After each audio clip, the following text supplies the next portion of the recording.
voudrais féliciter toute l'équipe de l'association des pédiatres de Jadida de cette journée, les choix des thèmes et des orateurs qui étaient d'un niveau très élevé.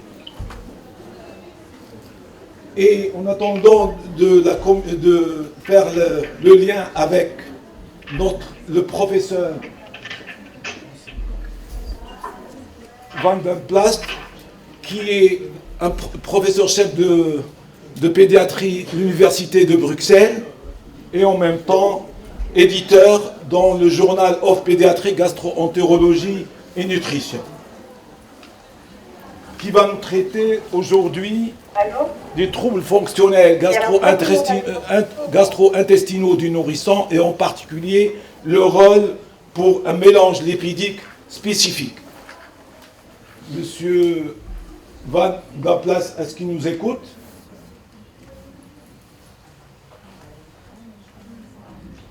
Monsieur le professeur, est-ce que vous... Bonjour. Bonjour. Soyez bienvenus.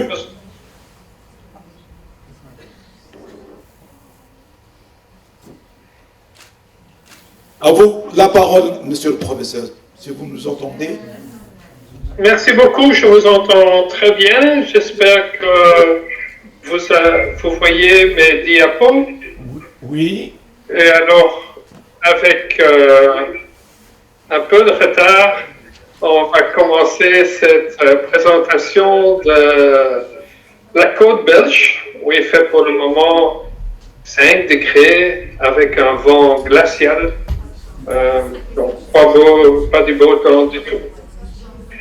La présentation que je vais vous faire est sur les troubles fonctionnels gastro-intestinaux chez les nourrissons, qui va se concentrer tout à fait sur le rôle d'un mélange spécifique à l'habilité, une diminution de l'absorption de plusieurs nutriments liés au fait que le calcium va se fixer sur ces acides gras et qui va créer la constipation des selles dues.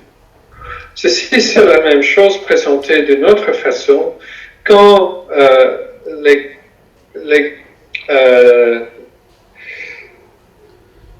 graisses, les polyinsaturés sont en position SN2, le calcium n'intervient pas et donc tout est facilement absorbé, tandis que si c'est surtout position SN1, SN3, comme dans les huiles végétaux, le calcium va se lier à ces acides gras et former des savons de calcium et lipides et créer des selles dues.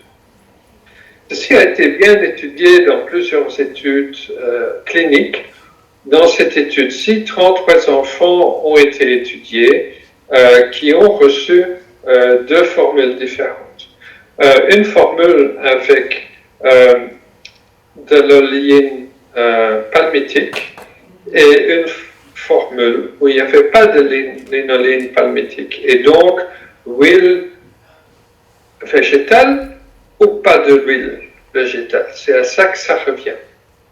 Et vous voyez que l'absorption de graisse est, bien que les chiffres sont dans les 2 groupes assez élevés, mais quand même nettement meilleur, plus élevé l'absorption de graisse s'il n'y a pas de huile végétale.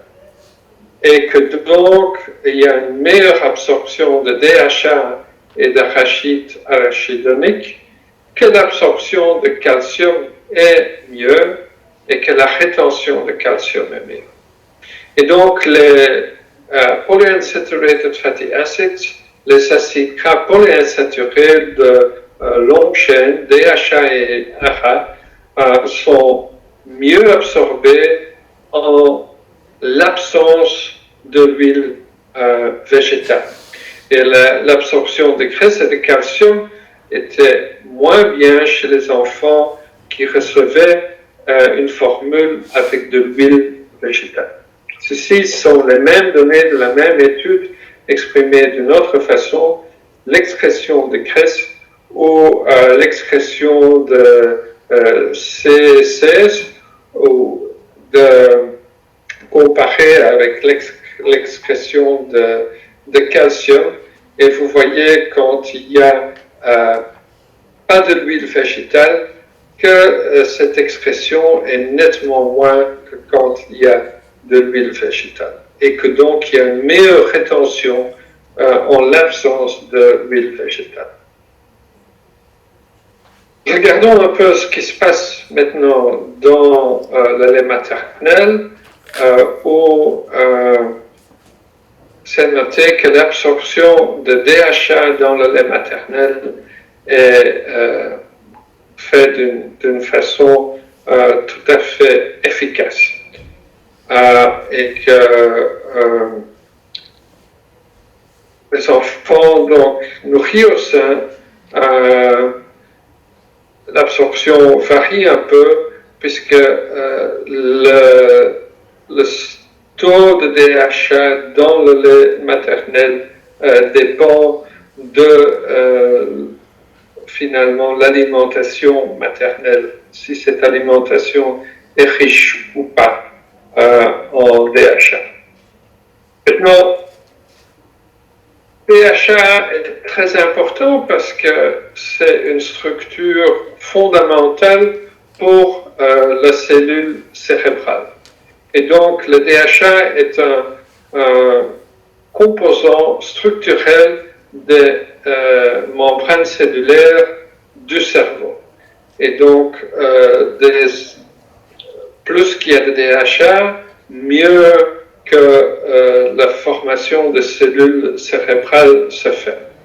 Et ceci, c'est important pendant les 2 premières années de la vie. Le DHA est aussi important pour le pouvoir de visibilité, parce que la rétine est très riche et a besoin du DHA comme photorécepteur. Ce qui veut dire que le DHA est fondamentalement important pour la maturation de la fonction visuelle et simplement la qualité de cette fonction visuelle. Et donc, DHA a été démontré comme ayant un impact fondamental sur la rapidité avec laquelle la rétine répond à un stimulus visuel. Donc, DHA est considéré comme conditionnellement essentiel pendant le jeune âge parce que l'être humain, la capacité spontanée de l'être humain pour former le DHA est trop limitée. Maintenant, l'ESOGAN, la Société européenne de gastroentérologie, hépatologique et nutrition, sur l'acide palmitique pour l'alimentation de jeunes enfants. Et donc, d'un côté, ils ont dit qu'il n'y avait pas d'évidence claire et nette, mais que de l'autre côté, une formule sans huile végétale, donc avec surtout des acides gras avec de l'acide palmitique en position SN2, que cela pourrait avoir un effet très bénéfique sur la consistance des défécations et donc moins de selles dures, moins de problèmes de constipation, moins de bébés qui pleurent beaucoup liés à la constipation. Et si c'est une autre étude qui a regardé l'effet de cette huile spéciale non d'origine végétale sur la fréquence des défécations, là, il n'y avait pas de différence, mais il y avait une différence claire et nette, statistiquement significative, pour la consistance des selles, et donc des selles moins dures et donc moins douloureuses dans l'absence de huile végétal. Ici, c'est une étude assez récente, Chine, qui a regardé le contenu des savons formés par le calcium et les acides gras, et que donc ils ont conclu que s'il y a absence de huile végétale, qu'il y a moins de sel dur lié à les savons avec calcium et les acides gras, et que cela est lié directement avec une diminution de temps que les enfants pleurent et une diminution de l'inconfort gastro-intestinal.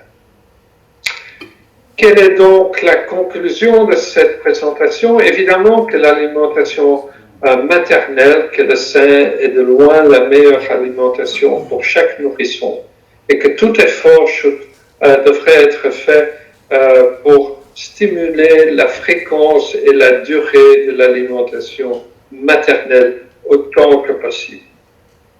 Mais la constipation est certainement un facteur très important qui joue un rôle dans la qualité de vie des nourrissons et des parents, parce que les sels durs sont fréquents, 10% de tous les enfants, et ça persiste pendant toute la durée du jeune âge du nourrisson.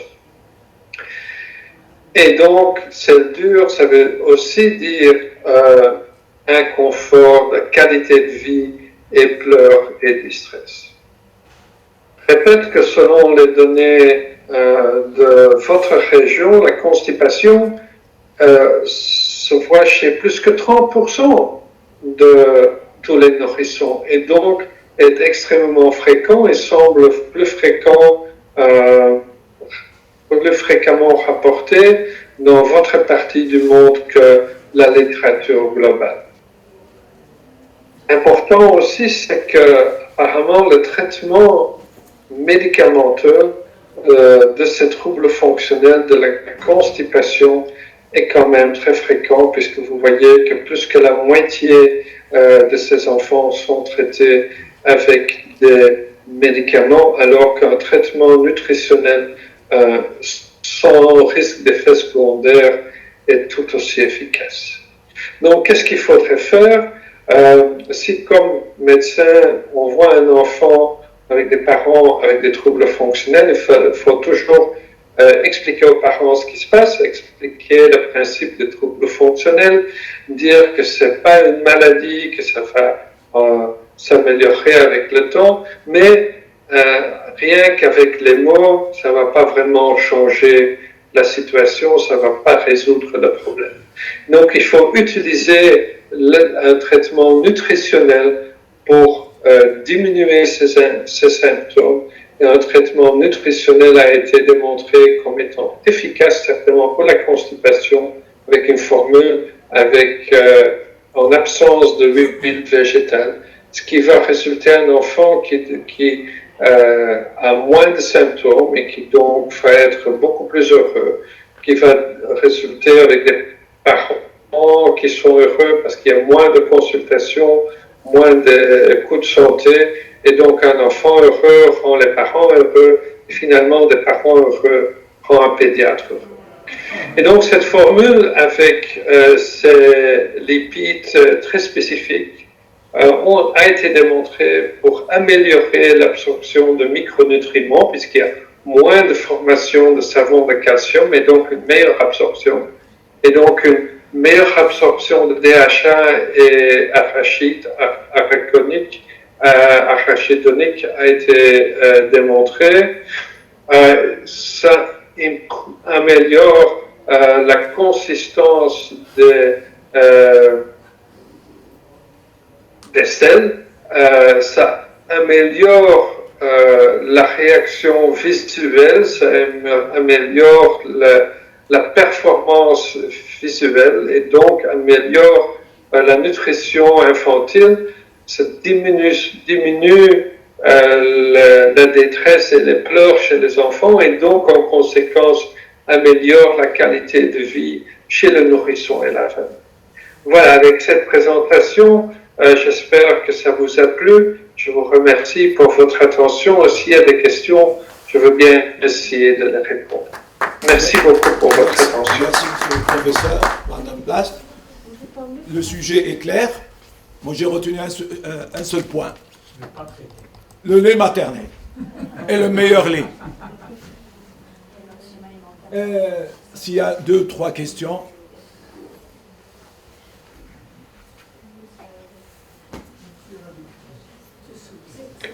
C'est quoi l'alternative en fait? C'est la prévention, le lait maternel. Pour le lait. Oui. Bonjour professeur. Juste une question, vous avez parlé qu'il fallait abolir ou éliminer carrément le lait végétal dans les préparations infantiles. C'est quoi l'alternative? Comment peut-on le remplacer? Merci. Je suis désolé, mais j'ai pas du tout entendu la question.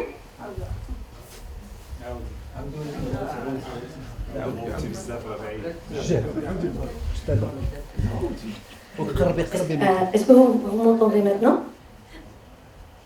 Oui, difficilement parce qu'il y a un écho.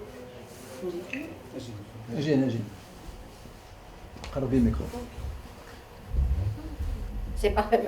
C'est mieux maintenant? Oui, ok, essayons. Bonjour d'abord. Bon, ma question, c'est que vous avez dit tout à l'heure, il faut essayer d'éviter le lait d'origine végétale dans les préparations infantiles.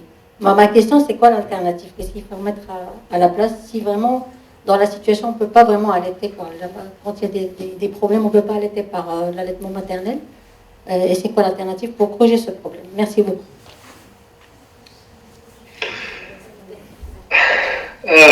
Désolé, mais ça passe très mal. Mais si j'ai bien compris, je crois que dans la plupart des formules infantiles, il y a de l'huile d'origine végétale qui est utilisée pour des raisons économiques surtout, et que en changeant la composition de l'huile et mettre dans les formules infantiles une composition de huile beaucoup plus proche de la composition de graisse dans le lait maternel, on arrive à des qualités, on améliore la qualité de cette formule infantile et donc l'effet de cette formule infantile avec des graisses comme dans le lait maternel diminue la constipation, les selles dures et augmente aussi le taux de DHA dans le sang, ce qui veut dire qu'il y a un meilleur développement visuel et donc aussi un meilleur développement de la fonction cérébrale. J'espère que c'est ça un peu votre question et que j'ai pu y répondre. La question, c'est que, on sait qu'actuellement, c'est le lait, il y a l'huile végétale. La question, y a-t-il une alternative? Je pense qu'il n'y a pas d'alternative, car le lait est déjà préparé. Donc, le meilleur traitement, c'est le meilleur traitement préventif, c'est d'insister pour le lait maternel. Oui, ça, absolument. C'est ça que j'ai dit dans la conclusion, c'est que l'alimentation maternelle est de loin la meilleure alimentation pour tous les enfants. De l'autre côté, pas tous les enfants peuvent être nourris au sein. Et je crois qu'un enfant qui ne peut pas être nourri au sein a le droit d'avoir une alimentation de deuxième choix, mais tout aussi près de l'alimentation de premier choix que possible.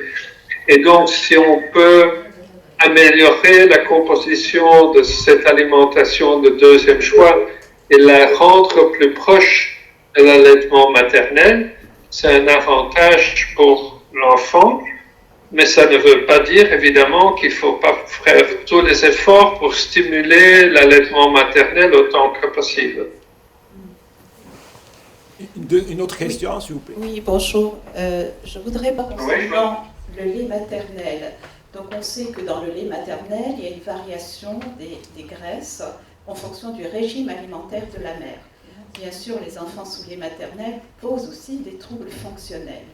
Donc, que conseillez-vous comme alimentation, comme régime de la maman dans certains cas, dans certains troubles fonctionnels? Et si je peux me permettre une deuxième question, ce composé lipidique que vous proposez, comment est-il synthétisé? Est-ce un procédé naturel? Comment obtenez-vous cette synthèse? Merci. À la ferme Nestlé, je ne travaille pas pour eux.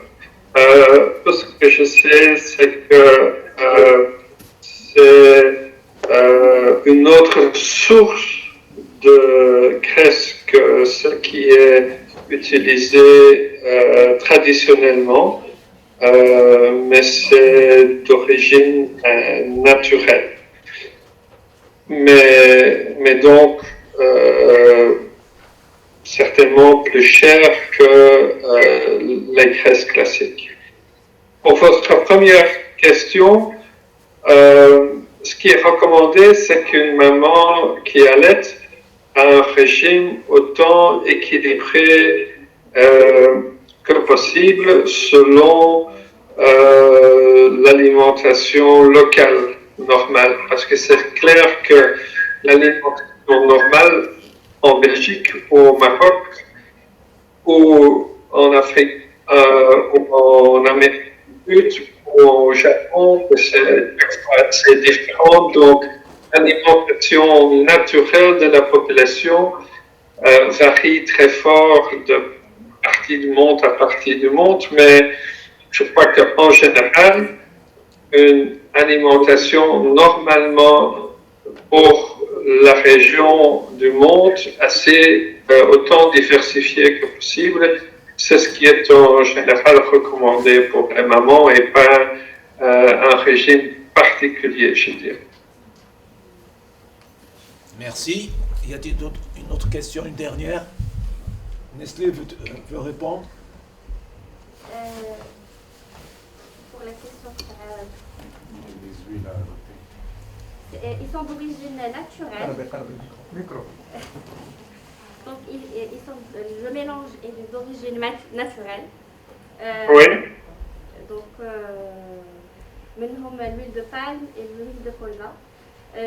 On a des études, on pourra en parler en détail dans les prochaines publications par rapport au mélange d'huile, les formules inventées, notamment le départ. Tu sembles avoir perdu connexion.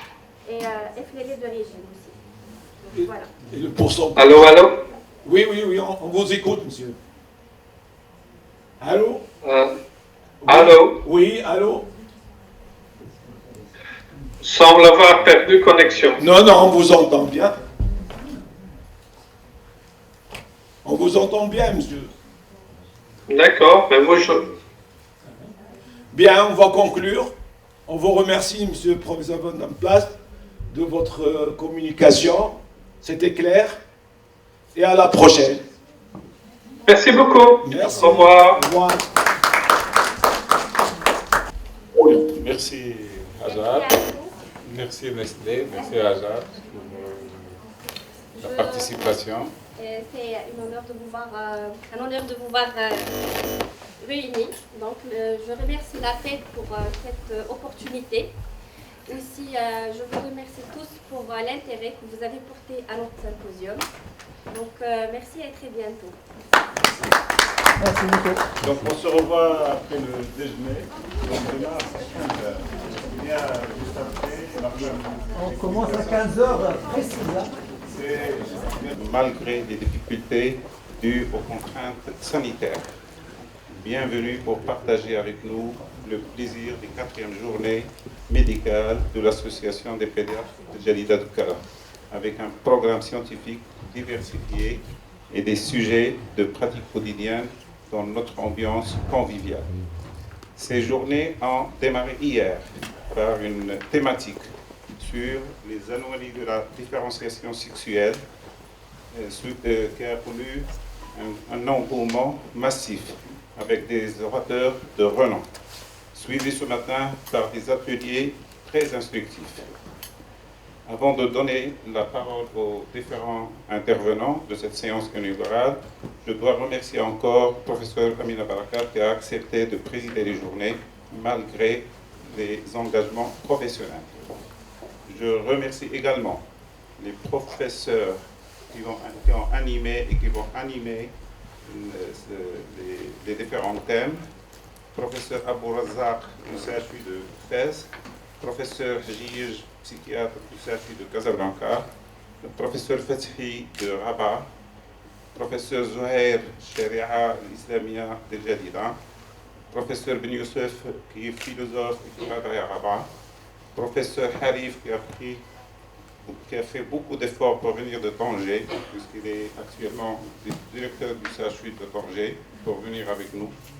Professeur Walim, qui est un cardiologue de Jadida.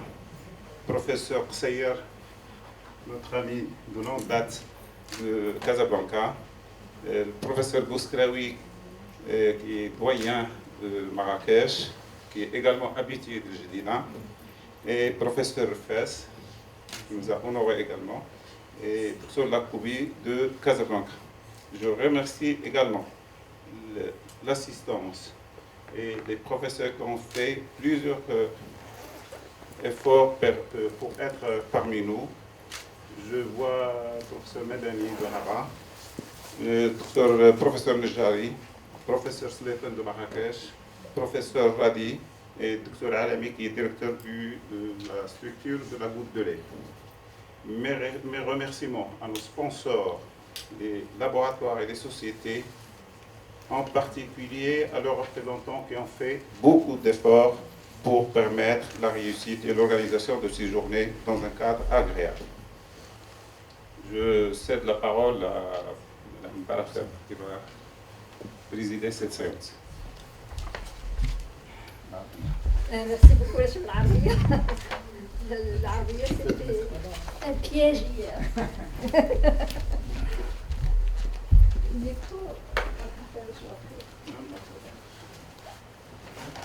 Je ne sais pas si le micro marche. Donc, Bismillah ar-Rahman ar-Rahim. D'abord, je vous remercie pour l'honneur que vous nous avez fait en m'invitant à être parmi vous et à être la présidente d'honneur de ces journées. Chaque année, voici maintenant 4 années que l'association des pédiatres d'El Jadida d'Oukala organise son congrès de pédiatrie. Donc, nous voici lancés sous le ciel radieux de la belle cité d'El Jadida dans cette 4e édition. Je remercie vivement les membres du bureau de m'avoir associé à cet événement. Ce fut un énorme plaisir et un honneur. Mes remerciements s'adressent également à tous les pédiatres et praticiens de l'enfance pour leur contribution coutumière au succès de ces manifestations pédiatriques, aussi bien ceux qui vont faire des conférences avant de ce congrès. Leur champ d'action met en relief l'utilité de l'interdisciplinarité dans notre domaine et l'importance de la collaboration mutuelle étroite entre collègues de différentes spécialités. Ils abordent 5 thèmes principaux, à savoir les urgences. Hier, ça a été un thème extrêmement riche, la néonatologie, les vaccinations, l'endocrinologie pédiatrique et puis la radiologie. En outre, sont prévus des ateliers destinés aux pédiatres. L'atelier de la matinée a été extrêmement riche et a animé les débats.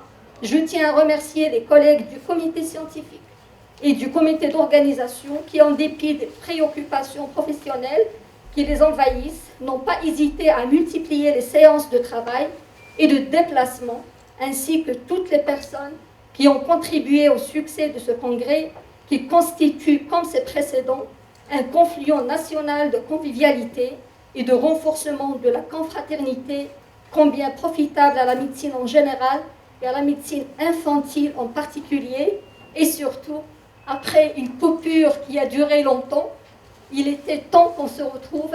Je vous remercie donc de l'avoir permis. Encore les amis qu'on n'a pas vus depuis longtemps et de faire ces riches journées. J'étais venu à la première journée qu'on avait appelée prématurée, parce qu'on était en prématurité effectivement, et je vois que ça mature d'année en année, et c'est de plus en plus riche. Alors, je voudrais vous parler de plusieurs choses, en fait, sans prendre toute l'après-midi, mais pour vous dire que la pédiatrie se porte bien, et qu'il y a de plus en plus de collègues qui participent à enrichir les connaissances de tout le monde, mais aussi au service des enfants. Et c'est extrêmement important. Et il faudrait aussi vous dire qu'il y a des choses qui passent inaperçues, mais pour lesquelles nous luttons, avec notamment mon ami Moulay Saïd Afif, que je suis heureux de rencontrer ici. Et nous sommes régulièrement en guerre pour que la pédiatrie se porte bien. Donc, par exemple, nous avons fait en sorte d'exclure la pédiatrie du parcours de soins des généralistes. C'est-à-dire que, normalement, tu vas chez le généraliste, ou bien tu es un spécialiste. Nous avons refusé et obtenu que la pédiatrie ne passe pas par le généraliste. Que directement, avec les surprises, vous auriez pu les voir sur le papier directement, ou sur une loi, mais nous avons tenu à le faire. Nous avons aussi réussi à ce que la réanimation néonatale et pédiatrique ne passe pas par les anesthésistes. Et c'était en train d'être signé. Que n'étaient remboursés que les tampons anesthésistes réanimateurs. Voilà. Et ça c'est extrêmement important de le savoir, parce que c'est des choses qui passent inaperçues, avec lesquelles nous sommes en guerre. On assiste à plusieurs réunions, et je peux vous dire qu'au bout d'un certain temps, il y a un respect de la pédiatrie et une connaissance de la pédiatrie et ce que nous faisons pour les enfants, parce que pour eux, pour une fois, ils savent que l'enfant d'aujourd'hui, c'est l'adulte de demain, et que s'il n'est pas bien traité chez l'enfant, c'est quelqu'un qui va traîner des anomalies qui vont être difficiles à traiter dans le futur et qui vont engendrer aussi des dépenses pour l'État, parce qu'il faut penser à tout. Et donc en faisant des économies, en réglant les choses des enfants, on peut avoir des enfants, des adultes sains. Et ça, c'est extrêmement important. Alors aussi, nous avons écrit, et je pense que nous sommes la société qui a écrit le plus, toujours, Saïd Afif, on se parle presque tous les jours. Donc, parce que quand c'est pas moi qui vais à la réunion, c'est lui, et quand c'est pas lui, c'est moi. Donc, et avec les journaux et avec tout le monde, nous essayons effectivement de faire en sorte que la pédiatrie ait sa place. Et je pense que nous avons écrit au moins 6 lettres au ministre de la Santé, au ministre de l'Enseignement. Ils nous connaissent bien, au chef du gouvernement. L'ancien, pas celui-là, on ne l'a pas encore, on ne s'en est pas encore occupé. Mais nous avons écrit pour dire, voilà comment nous pensons la réanimation. Et ce n'est pas en temps de guerre, c'est-à-dire en plein Covid, qu'on améliore les choses. Il faut les voir de loin pour pouvoir, pour la santé du citoyen, faire les choses dans leurs normes. Et puis, nous avons aussi parlé avec le ministre, et Moulay Saïd on était ensemble, pour les médecins étrangers qui devraient venir. Et on lui dit, monsieur le ministre, s'il vous plaît, nous on veut bien qu'ils viennent, on veut bien qu'ils viennent, mais comment faire pour garder ceux qui sont en train de partir? Posez-vous la question.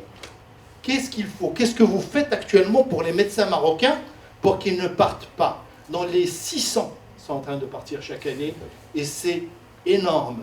Et c'est une richesse. Et je rappelle qu'un enfant, qu'un médecin coûte en formation 500 000 $. $1,5 million. Nous sommes très riches dans cette salle, par vous. Mais c'est vrai que c'est extrêmement important de connaître notre valeur. Et il est extrêmement important de savoir que notre pays, si on l'aime, nous devons nous aussi essayer de garder tout le monde et de se battre pour que les personnes restent ici. Alors, quant au Covid, on s'est tous battus, tous, tout autant que nous sommes, pour que nos enfants traversent cette période. Nous avons conseillé les parents, nous avons fait la rentrée scolaire, nous avons fait plusieurs choses qui sont dans l'intérêt de l'enfant, et tous les pédiatres du Maroc, dont toutes les régions ont participé. Tous. Ça, c'est extrêmement important. Et puis, il y a eu des erreurs, forcément, dans le Covid. C'est pas normal que... Et puis, comme je disais, le contraire de l'intelligence, ce n'est pas l'idiotie, c'est la certitude. Il ne faut pas avoir de certitude quand on est médecin. Et on s'est fait balader tous, parce que tout le monde s'est trompé dans certaines choses. Nous avons fait des choses mal, mais on a surtout fait beaucoup de bien. Je pense que 90% de ce qui s'est passé au Maroc, c'est des choses qui se sont bien passées, où la population a été protégée. Et pour terminer, puisque j'ai pris la parole trop longtemps, je voudrais vous parler d'un livre qu'a écrit un monsieur qui s'appelle François Delacour. Et qu'est-ce qu'il dit? Il dit que le passé, on ne peut pas le changer. Donc, le passé, il ne faut pas trop y revenir. Et le futur, on n'est pas sûr de le vivre. Donc, je vous demande tous de vivre votre moment présent auprès de vos enfants, de votre famille, auprès de notre population, et de faire le mieux pour le monde aujourd'hui. Voilà, c'était la fin de ma... Alors, j'ai presque terminé, mais je voudrais remercier Monsieur le Président et tous les membres du bureau d'El Jdida qui font un excellent travail de convivialité, d'amitié, de connaissances, et puis vous enrichissez le milieu pédiatrique par ce que vous faites. Et donc je vais demander à Moulay Saïd de vous remettre la médaille du mérite national de la Société marocaine de pédiatrie pour tout le bureau.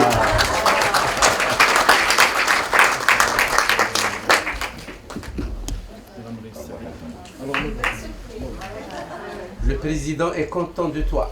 C'est pour ça que je demandais la photo. Voilà, on va prendre une photo. Madame la Présidente, Monsieur le Doyen. Monsieur le Doyen.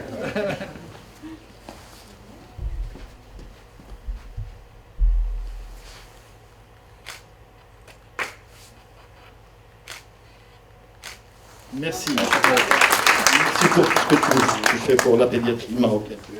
Émouvant. Une surprise. Merci à Bilal. Et mérité. Le rôle, c'est pour Afif, président de la Société marocaine de sciences médicales et membre de la commission scientifique de lutte contre la fameuse Covid. Merci, Monsieur le Président. Tout d'abord, je voudrais féliciter mon ami, Dr Dorrachad, et puis l'ensemble du bureau, parce que, et ça, je tiens à le faire savoir, que ce soit par Ouskaraoui, mon ami depuis 40 ans, ou c'est Hassan Afilel. La pédiatrie est une spécialité qui est au niveau associatif, est une spécialité où il y a beaucoup d'associations qui font beaucoup pour la formation médicale continue. Et cette diversité est importante. Et je voudrais que tout le monde, si vous le voulez bien, se mette debout et applaudir notre président de la Société marocaine de pédiatrie, parce que c'est grâce à lui qu'on a toutes ces associations. C'est quelqu'un qui a travaillé sur cette diversité. Parce qu'avant, on voulait mettre tout le monde dans le même sac et être avec un conseil qui maîtrise tout le monde. Et c'est lui qui a tenu, en tant que président, à ce que cette diversité reste et cette indépendance de l'ensemble des associations de pédiatrie reste. Et on le remercie. Et là aussi, je vous le demande, c'est une mini-assemblée générale. On le remercie d'être resté président de la Société marocaine de pédiatrie, parce que notre pays et la Société marocaine de pédiatrie va organiser le congrès de l'Association des pédiatres de langue française. Et il annoncera le 13, la 14, date. 15, tu peux le dire. Le 13, 14, 15 mai et Moulay Saïd est vice-président de l'association. Et on a bataillé au niveau de l'association des pédiatres de langue française, et le Maroc a un poids, et entre autres, grâce à mon ami Hassan Filal, et puis grâce à Ssi Bouskraoui. Et Ssi Bouskraoui fait beaucoup de choses pour la pédiatrie avec Madame Barakat. Il est là, il fait beaucoup de choses pour Infovac Maroc. C'est lui le moteur et le dynamo du bulletin que vous recevez tous les mois. Et il a réussi un exploit. C'est la réunion d'Infovac France va se tenir en parallèle au cours du congrès qu'il organise à Marrakech le 3, le 4 et le 5 décembre. Et donc c'est une première, ça veut dire que la pédiatrie se porte bien et qu'au niveau vaccination on tient la route. Et ça c'est très important. Et je voudrais remercier encore une fois Sido Rachad et toute l'équipe, parce que quand on voit un congrès organisé de la sorte, avec des amis qu'on n'a pas vus depuis longtemps, c'est Fas, pour qui j'ai beaucoup de respect, le Stade Dienna, ça fait plaisir, d'autres amis qu'on n'a pas vus, et c'est important qu'on puisse se voir, parce que ce Covid a eu un impact sur nous, sur le plan beaucoup plus psychologique qu'autre chose, et ça fait du bien. Je voudrais juste vous dire, pour continuer ce qu'a dit Ssi Hassan Filal, qu'il y a des changements qui s'opèrent au niveau de notre système de santé. Première des choses, il en a parlé pour ceux qui partent, c'est que maintenant il va y avoir la fonction de la santé, comme la fonction de la sûreté. Par exemple, avant, le Qaïd, et j'en sais quelque chose, puisque le Walid Allah Rahmoud Sa'aleh était Qaïd. J'ai discuté avec le gouverneur aussi d'Anfa, qui était super Qaïd al-Brouj et qui touchait 2500 dirhams. Donc, maintenant, Qaïd, quand il sort, il a ses fonctions, il touche 12 000 dirhams. Et donc, maintenant, il va y avoir la fonction du médecin pour améliorer le salaire des médecins, puisqu'actuellement, un médecin touche seulement 8 000 dirhams. Donc ça, c'est une chose. Deuxièmement, il l'a dit pour le parcours de soins, mais il y a autre chose.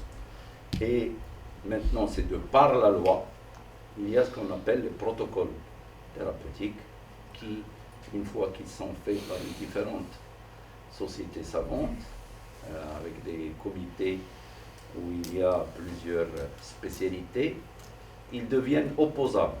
Ça permet, parce qu'on a des problèmes avec toutes les assurances au niveau des remboursements, surtout quand quelqu'un vient et qu'il est médecin généraliste et qu'il est médecin conseil de la CNOPS, de la SNCS ou d'une assurance privée, et qui commence à parler, non, il faut juste 2 jours de néonat au lieu de 7 jours et tout ça. Et donc, après, ça crée un problème entre le médecin, le pédiatre traitant et la famille.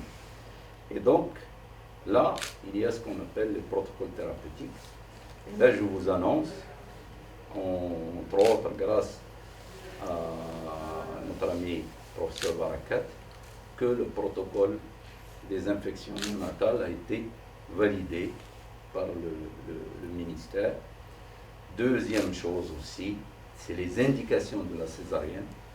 Et je vous le dis, la césarienne pour le pédiatre, on va batailler pour ça, c'est écrit noir sur blanc, c'est un cas 40.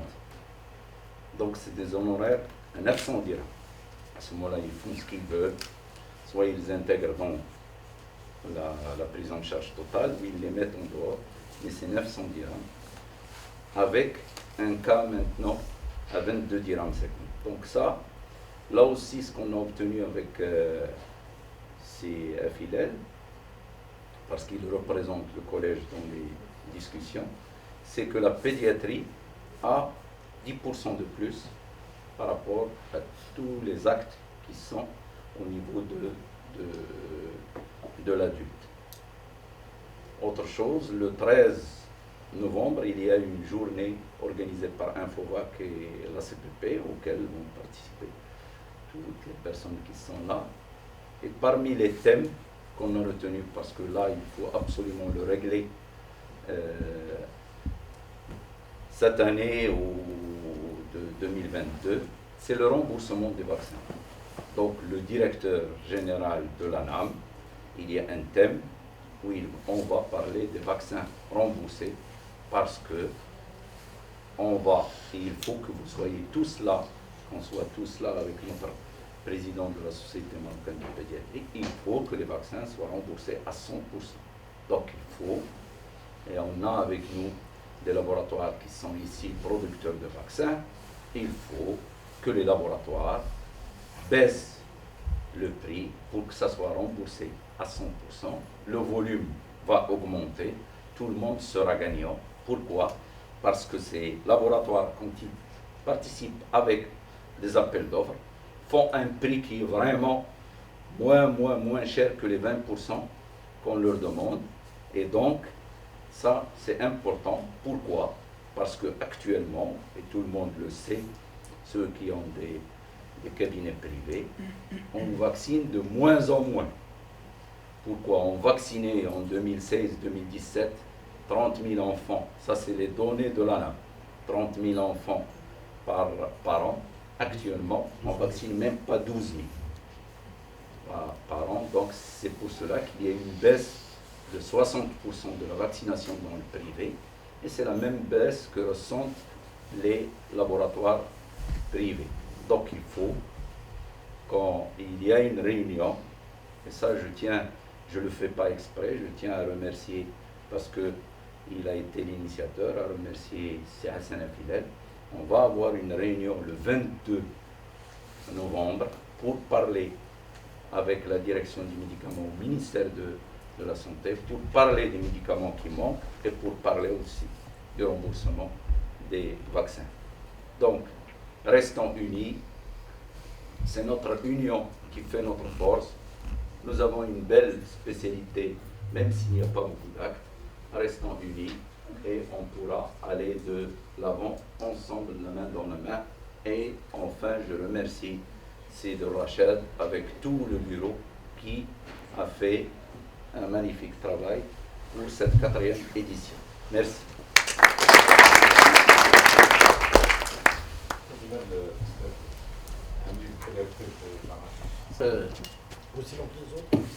Rassurez-vous que... ouais, merci Sid Rachad. Je vais être rapide. C'est Moulay Saïd Afif a terminé par dire une belle spécialité, la pédiatrie, oui, mais c'est une spécialité qui est difficile. C'est une médecine interne. En plus, on rajoute la créature difficile à aborder, qui est l'enfant. Donc, c'est pas évident. Et de là, le rôle des sociétés savantes dans le développement professionnel continu. D'accord? Les sociétés nationales ou régionales doivent assumer leurs responsabilités sociales dans le développement professionnel continu. Et de là, je pense qu'on a un très bon programme que nos collègues du collège dit là, c'est ça, on peut dire les Dukali ou les Jdidi ou la Abda ou Majawara ou Kulchi. D'accord? Donc, qui nous ont écouté ce programme très intéressant. Nous sommes très ravis, très contents de voir aussi mes collègues, mes amis, et aussi, je ne vous cache rien, que j'étais très content de revoir l'Oustad Diali Qasayr ou l'Oustad Diali Rfas, que je n'ai pas vu de 25 ans, et je pense que j'ai appris beaucoup de choses. Là, je vous dis, j'ai appris beaucoup de choses d'eux, d'accord? Et j'ai beaucoup de respect que je garde toujours à mes mains. Merci beaucoup.